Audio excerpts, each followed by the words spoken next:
તાલુકાના ઠાકોર સમાજે સાંભળી લીધું હોય છે તો તમને અમલ કરવાની કોણ ના પાડે છે? સદારામ બાપાની જય બોલીને ચાલુ કરી દેવાનું. આગળ તો આપણે ખાલી ફોર્મ્યુલા જ છે, પણ આજથી કરીને તમે એને જેને બંધારણનું પાલન કરવું હોય એને સદારામ બાપુના આશીર્વાદ તમારી સાથે છે. આજથી કરીને કરવું હોય તો પણ કોઈ ના પાડતું નથી. ભાઈ ગગાજી પ્રમુખ સાહેબ, એટલે આ બધા મુદ્દાઓ સાથે વ્યસન મુક્તિની ખૂબ રામભાઈએ ચિંતા કરી. સમાજ માટેનો સૌથી મોટો પડકાર છે.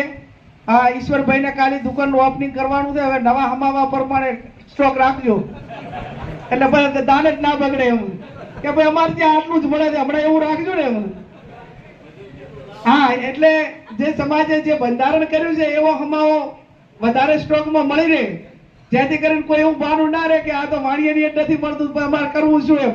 એટલે હમણાં જે બાનાવાળા છે એને વાણિયાએ મદદ કરવું થોડી એમ, જે રીતે મદદ કરવાની થતી હોય એ રીતે. એક આ વ્યસન મુક્તિ માટેનો સૌથી મોટો પડકાર છે ગગાજી.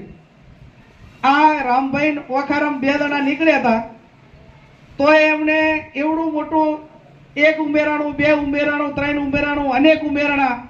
તો હું માનું ત્યાં સુધી 12 મહિના 2 વર્ષ રહ્યું છે તો સમાજને કરોડો રૂપિયાનો ફાયદો થયો છે કે નહીં થયો હોય?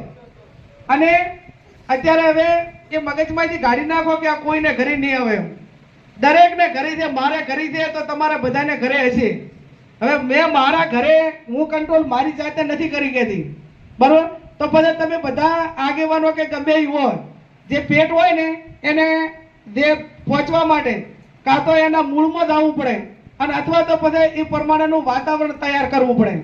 ધારો કે મારા કુટુંબમાં મારા પરિવારના દીકરો હોય કે મારો ધણી હોય કે ગમે એ દારૂ પીતો હોય, હવે ખબર છે કે હું બૈરા તરીકે હવે એને કઈ લાભુ કઈ બંધારણમાં હું નથી કઈ કહેતી, પણ હવે એને મૂળમાં જવું પડે કે આ દારૂ થાય છે, ચા મળે જ ને તો ચાથી પીએ.